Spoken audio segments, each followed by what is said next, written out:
My name is Mel Limas. I'm an independent consultant and a big fan of the Bruce Peninsula Biosphere Association. I'm loving the work that they're doing on drainage-related issues. When you think about even the history of producing food, drainage and water management has always been a consideration. Historically, whether that's been with sticks and stones and ditches, need to remove the excess water from the soil in order to grow crops. Now we use perforated plastic pipe, which we call tile, but it's plastic pipe that allows for the excess water to drain into that, and it removes it from the field. That drops the water table down 2 to 3 feet, and in the spring that's imperative for farming here. It allows us to get on the field to even plant in the first place.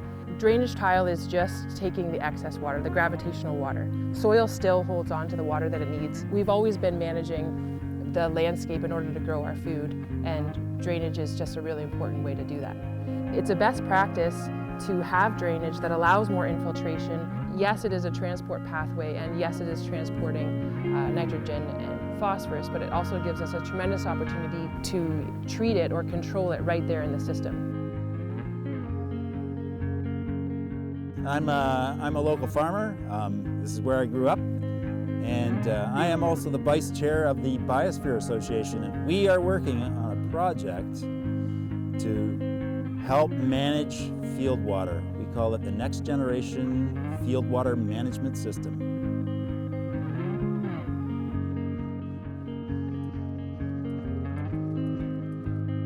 Back in the days when I went to university, our big understanding was that phosphorus always left the field bound to particles. So phosphorus was an anion that stuck to all the cations and left the field on particles.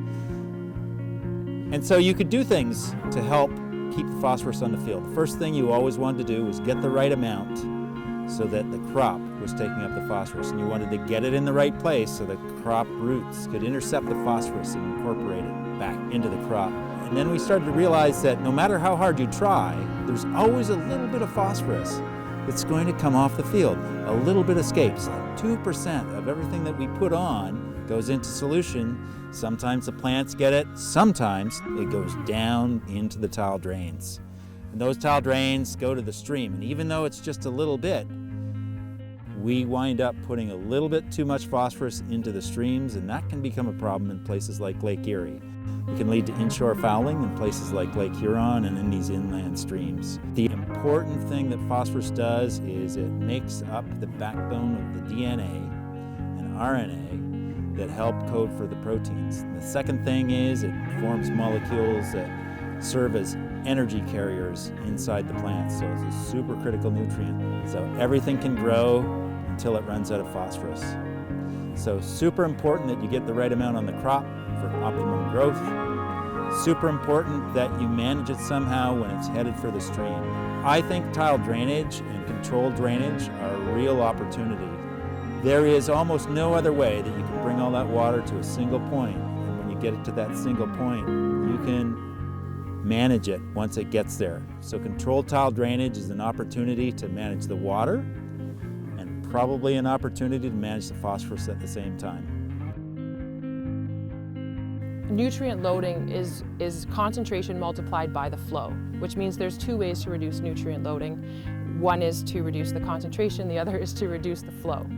We can reduce the flow with controlled drainage. You can actually put stop logs within the drainage system, subsurface, and stop the water from leaving the field. It actually raises the water table in the field. So any water that's not leaving is also phosphorus and nitrogen that's not leaving the system. When you do have to release the water to the environment, you run it through a filter, and that filter could actually be the soil itself.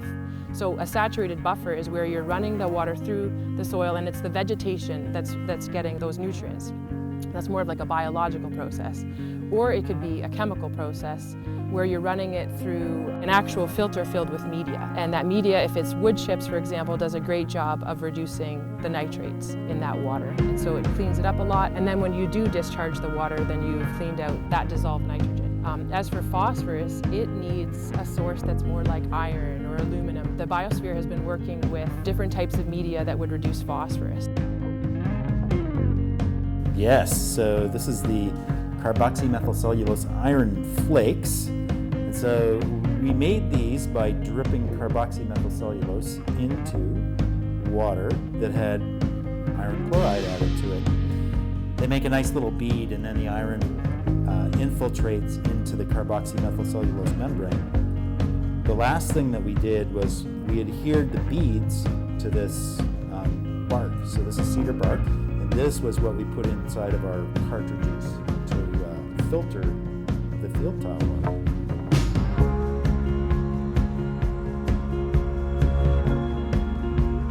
This is a rare opportunity. We have tile water in one place that we're hoping to filter. Maybe we should put a controlled outlet on that tile drain so that we can manage our filter. But while we're there, why don't we make this into an Internet of Things tile drain control outlet? Let's take field water management to the next level. We have nodes and sensors deployed in the field. They don't really relay a lot of information. Maybe once every 20 minutes they say what their status is. That information sent to a gateway. That gateway delivers it to the internet.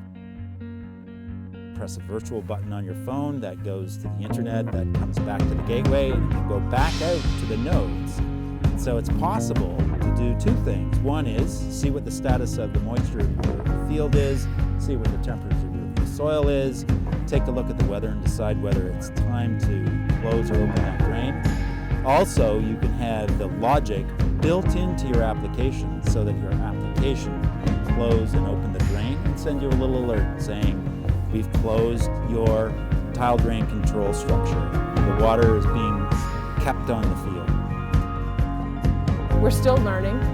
We're not quite there yet, but I think that there's a lot of opportunity to clean up the water within the field, and we actually use the drainage system to do that. I'm really interested in the research that we're doing and where it might go for the future.